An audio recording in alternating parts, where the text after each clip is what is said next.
Alright, what's going on, guys? Welcome back to another video.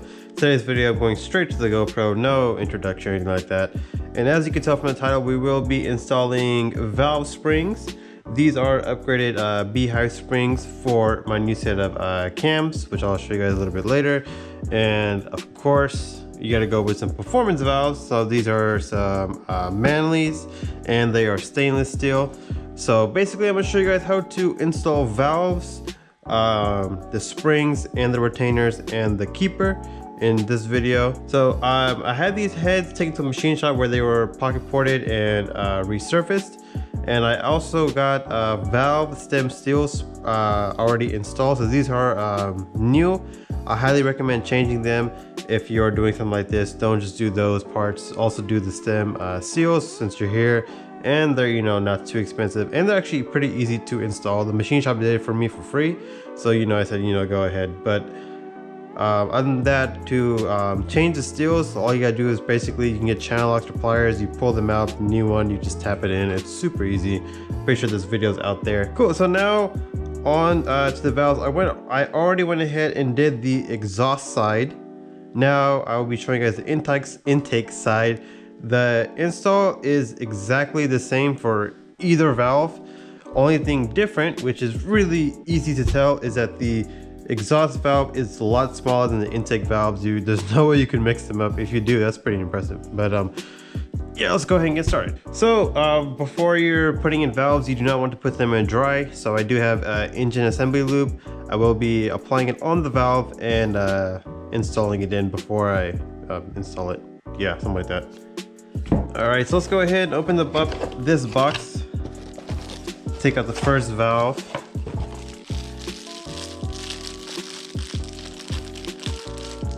And Manley is a great brand to go with if you're wondering.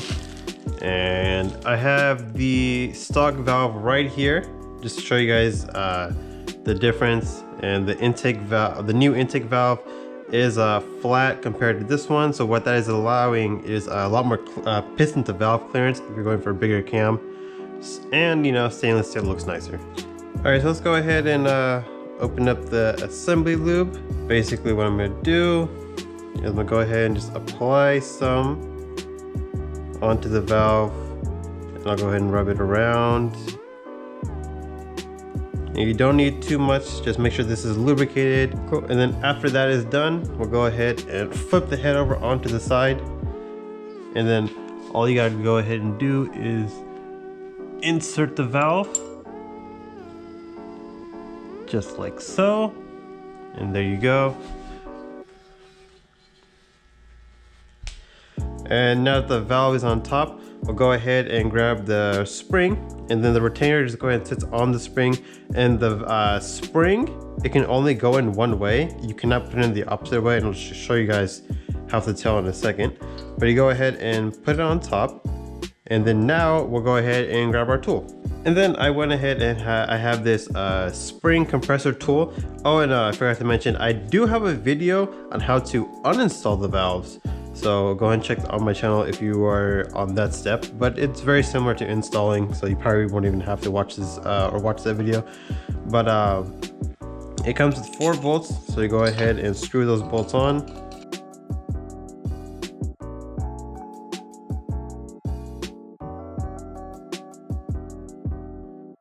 And the tool also comes with this piece. This piece sits on top of the valve spring, which I'm gonna go ahead and show you guys right now. I hope you can see that. I think you can. And it's gonna sit like that. So, like I was saying earlier, if there's only one way you can install the spring. If the spring is backwards, so I'm gonna go ahead and put it backwards, this piece will actually not fit. You're gonna have trouble getting it in. So that's how you know. That's one way to tell if it's backwards.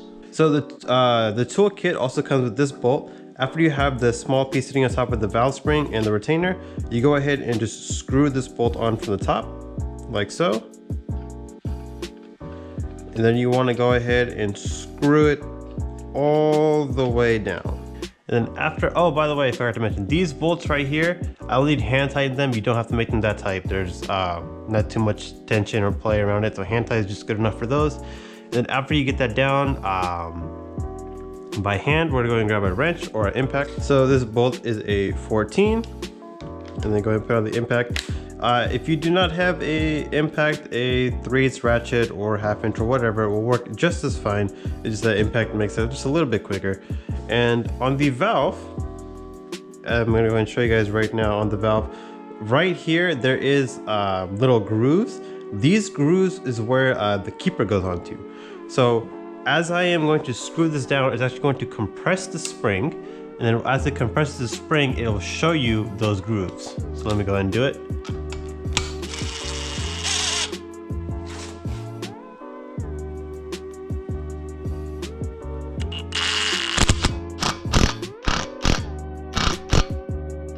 Okay, so I don't know if you could see that, but now that there is those grooves right there,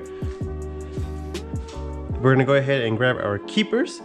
Our keepers is this little piece right here, and this piece actually goes onto the valve like that, like so. So there's two. The skinnier side is going to be facing towards the bottom, and then the taller side will be on the top. So now that we have it compressed, you're gonna want to fish it in with your hand and go ahead and put it on the valve. So it is, so it's not entirely easy, but it's not impossible either. So what I have with me is a couple of picks and a magnet just so in case if I drop it, I can just, you know, use the magnet to take it back out.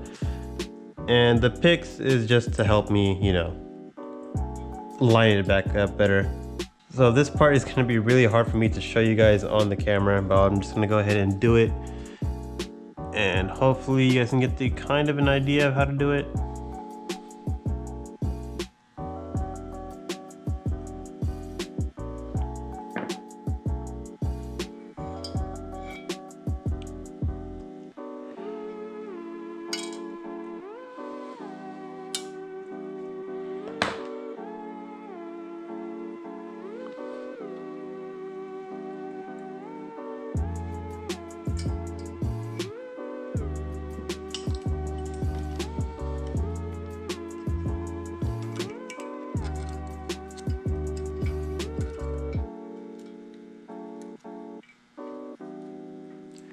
Okay, now that I got both the keepers on, I'm gonna go ahead and loosen this bolt.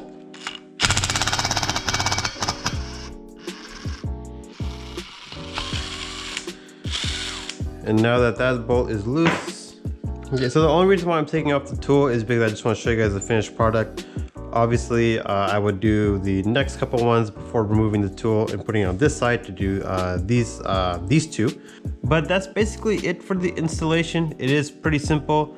And yeah, after that, you would go ahead and put the lash adjuster in. I'll go ahead and show you guys the part actually. So the lash adjuster, or the lifter, but mainly lash adjuster, I had it soaked in oil, and these just sit right in here like that.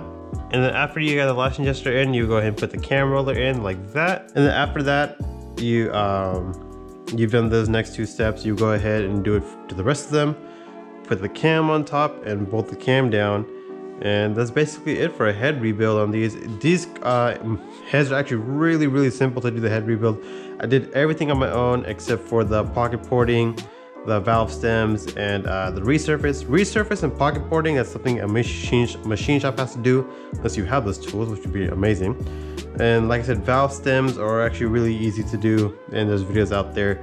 But that's gonna go ahead and end off my video. Thank you guys so much for watching, and please hit like, comment, subscribe, and more videos coming soon. I have my motor sitting over there, somewhere over there on the other side of my Mustang.